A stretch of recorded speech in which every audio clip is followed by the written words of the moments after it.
Karnataka BJP MLAയും മുൻ മന്ത്രിയുമായ ഭൈരതി ബസവരാജ് അറസ്റ്റിൽ.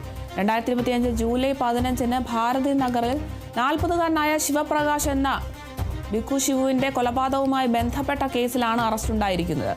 കേസിലെ 5ാം പ്രതിയാണ് ബസവരാജ്. വ്യാഴാഴ്ച അഹമ്മദാബാദിൽ നിന്നും കെമ്പേഗൌഡ അന്താരാഷ്ട്ര വിമാനത്താവളത്തിൽ എത്തിയതിന് പിന്നാലെ MLA അറസ്റ്റ് ചെയ്തതായി പോലീസ് വൃത്തങ്ങൾ അറിയിച്ചു. കേസിൽ മുൻകൂർ ജാമ്യം നിഷേധിച്ച കർണാടക ഹൈക്കോടതി ഉത്തരവിനെ ചോദ്യം ചെയ്തുകൊണ്ട് ബസവരാജ് സമർപ്പിച്ച ഹർജി സുപ്രീം കോടതി തള്ളി മണിക്കൂറുകൾക്കകമാണ് പോലീസ് MLAയെ കസ്റ്റഡിയിലെടുത്തത്.